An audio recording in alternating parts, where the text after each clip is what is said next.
Hey everybody, welcome back to Lettermen Row. I'm Austin Ward, joined by Jeremy Birmingham and Spencer Holbrook. This is the practice report brought to you by Byers Auto. Buckeyes back at it. They're now through a week in pads.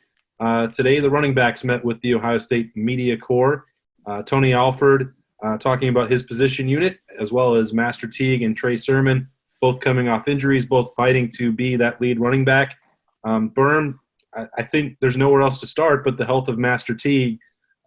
He talked about this sort of being a blessing for him that, he said he would have been ready to play 100% on September 3rd or 5th. I'm not sure that there's a lot of other people that necessarily agree that they would have put him out to be a running back for the Buckeyes at that point a month ago, but he's certainly not lacking in confidence in where he is physically right now. Yeah, I mean, Master physically is one of those very rare people out there. If you've ever seen the kid from the time he was 17 years old to now, like he clearly is a step or two ahead of most people from just physical strength and size and speed and all that stuff. But I don't know that I would expect him to be 100% 3 weeks from now. I don't know that he would have been a month ago. And I certainly think it's a good thing for Ohio State that he doesn't necessarily have to be because Master's greatest contribution to this football team may not be what he does when he has the ball in his hands. And I think just the way that he handles his business, the way that he's attacked this injury in the rehab, and the way that he leads that unit when a very understated, very, quiet type of head down, do the work type of way, I think is what they need, especially when you have so many other unknowns with injuries to Trey Sermon, to Marcus Crowley, down the line.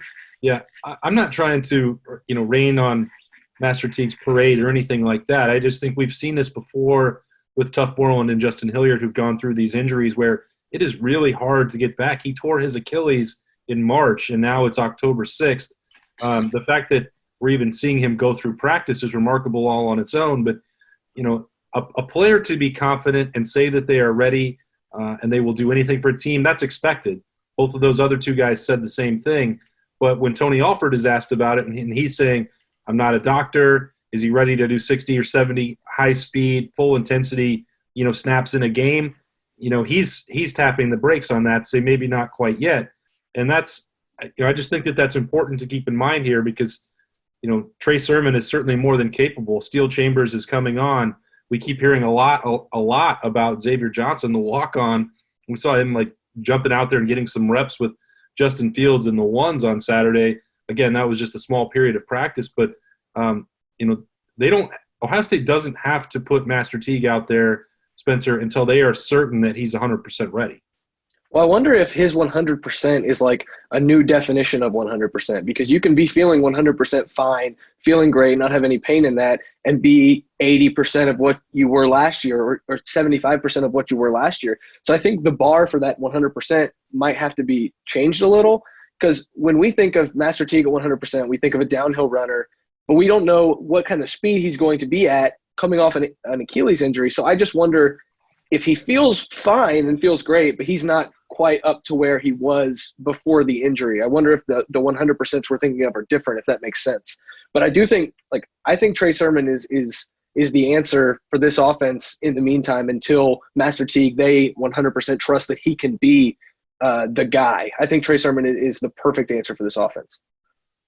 And Berm, what you were alluding to there is if you're talking about knowledge of the Ohio State offense, if you're talking about the most time spent with Tony Alford being a leader in the room, I don't think anyone is going to question that Master Teague brings value there. And we know that what he could do, picking up blitzes and being on the field in terms of the all-around responsibility of playing running back. I think the biggest question that any of us have is he ready to take that next step to actually do the rest of the things that J.K. Dobbins did as a next level caliber running back? And that was a question even in the end of December, the way he struggled against Clemson, and then to remove those 5 or 6 months of potential development while he's hurt, I think that's a big deal. No, I mean, you're absolutely right. I was just going to say those questions were there before he got hurt. I mean, those questions were there before Clemson. Those questions were there before Wisconsin. Those questions were there before Michigan and Penn State.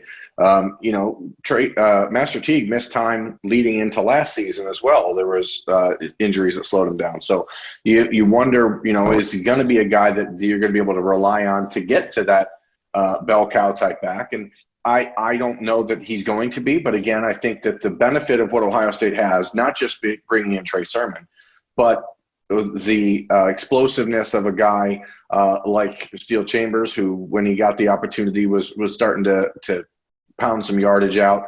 Marcus Crowley, if he's able to get back, who I think is one of the more talented running backs in the Big Ten, just as far as a runner goes.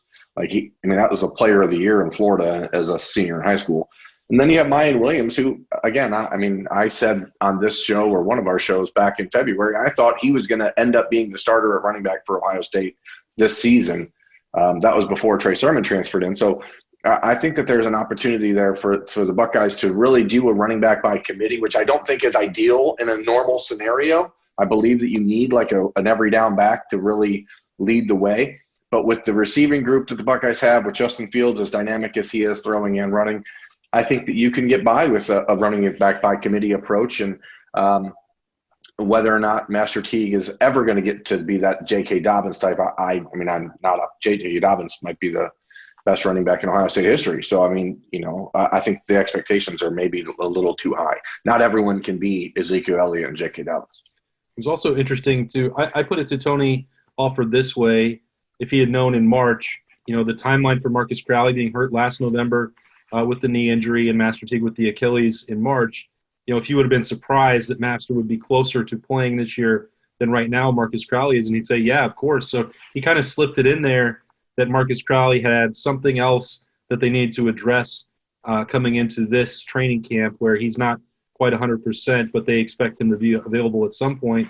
Berm, you and I have talked about what you just mentioned there a number of times with the recruiting gem that they got out of Florida and how pleased Ohio State was with Marcus Crowley. He was running in that Maryland game because he was not going to be redshirted. He had been ahead of Steel Chambers at that point, and was somebody that looked like he could really help Ohio State down the stretch. Who knows what would have happened in the Fiesta Bowl if maybe he had been able to take some of Master Teague's reps then, or that's not a hypothetical we need to really dive into for a game that has millions of them. But it's certainly a fascinating dynamic that Tony Alford has to manage right now, because you got three guys really coming off of injury. Steel Chambers, who we thought maybe initially he would be a linebacker before he started really making an impression at tailback, and then a true freshman in Mayan Williams. There's enough talent for more than enough talent for most programs, but it's not a certainty how any of this is going to work out. No, and I'll start. Sorry, Spencer, I'm going to let you get there in a second. I just wanted to finish up a thought on the Master Teague and Marcus Crowley thing. When you talk about Master Teague's value, I think maybe part of it is what he can teach a guy like Marcus Crowley about preparation, about getting himself back, about understanding exactly how far you have to be willing to push yourself to be as good as you can be. Whatever your ceiling is, how do you get there? I think Marcus Crowley probably has a higher ceiling than Master Teague at running back. That's just my personal opinion. But sometimes it takes that emotional maturity and emotional intelligence of a guy that Master Teague to really help a young guy get there. So maybe that's where he'll play the most vital role in this room of uncertainty, in my opinion. Okay.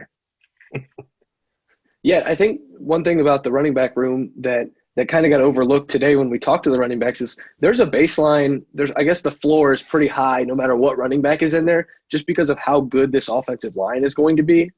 So I think whether it's Trey Sermon or a now new type of 100% Master Teague or a Steel Chambers, they're all going to be able to get yards. It's not a matter of getting yards. It's just how effective they are within the Ohio State game plan. Because when you have an offensive line, especially in the middle, that the center guard that Ohio State has, there's a baseline for how good a running back really needs to be able to run behind that offensive line. It's just taking it to that next level that J.K. Dobbins provided that is so vital for this offense moving forward. In what we saw, I alluded to this. I don't want to get too carried away with 30 minutes of practice, but this Xavier Johnson story, is it real to you, Berm? When you watched him running around, I mean, it's not like this is a dude off the street. He's in the 247 profile rankings as a 3-star. Yeah, Xavier was a 3-star player out of Cincinnati. He came in as a defensive back, and then he played wide receiver, and now he's playing running back. It's the type of player you need on your roster. He's a guy that can do a lot of different things. I don't think that you're ever – it's like C.J. Saunders, okay? Like, good player. Obviously, you liked the story. You like what he brings. You like his perspective and the way that he works and maybe is used as an inspiration to the other guys around him. But the other guys are being recruited where they are for a reason. And it's not because Xavier isn't a good player. I mean, he could have played at any school in the Big Ten if he can play at Ohio State. But it's not where you're going to be turning your focus or attention or reliance in the offense on. The simple truth, and to Spencer's point, is that outside of Penn State, Michigan State, and maybe Wisconsin, if you run into them in the Big Ten championship game, any Ohio State running back is going to be able to run for 4.5, 5 yards a carry in the Big Ten. Like those games don't matter. What matters is what happens in the last week of December and the first week of January. Like, that's it at this point. Everything else, if it comes down to what Ohio State needs to get 3 yards, Justin Fields will get 3 yards, Trey Sermon will get 3 yards, Matt, So how do you get those guys ready? How do you start to determine who's going to be your guy when you run into Alabama or Clemson? And that's what the Buckeyes have to be working toward. Spencer, anything else? I am a very big proponent of the pass game being an extension of the run game, especially with the weapons that they have this year. If you can get a screen or a swing to Trey Sermon, that is basically a run play. It's an extension of the run game. I think Ohio State's going to use it to their advantage this season. Even Master Teague, we saw him. He can catch passes out of the backfield, and I think that's a part of the run game that we saw with J.K. Dobbins. But when I look at Trey Sermon, what he did at Oklahoma can just be another level of the offense that we might not have seen as much of.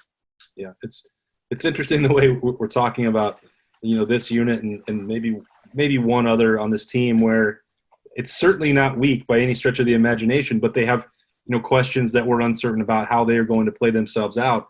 And at running back for Ohio State, that's always going to draw the attention. It's one of the most famous spots in all of college football, and the history is as rich as it gets. So the standard is high, and that's why the attention is as well on these guys, Trey Sermon, Master Teague, position coach Tony Alford, and others. It was great to get their insight this afternoon. You could have streamed that on Lettermen Row if you don't already. All press conferences are available there and on our YouTube channel right here. That's Berm, Spencer Holbrook, and I'm Austin Ward. This has been the Byers Auto Practice Report. Stay with us for full coverage of Ohio State ahead of the opener against Nebraska on October 24th. See ya.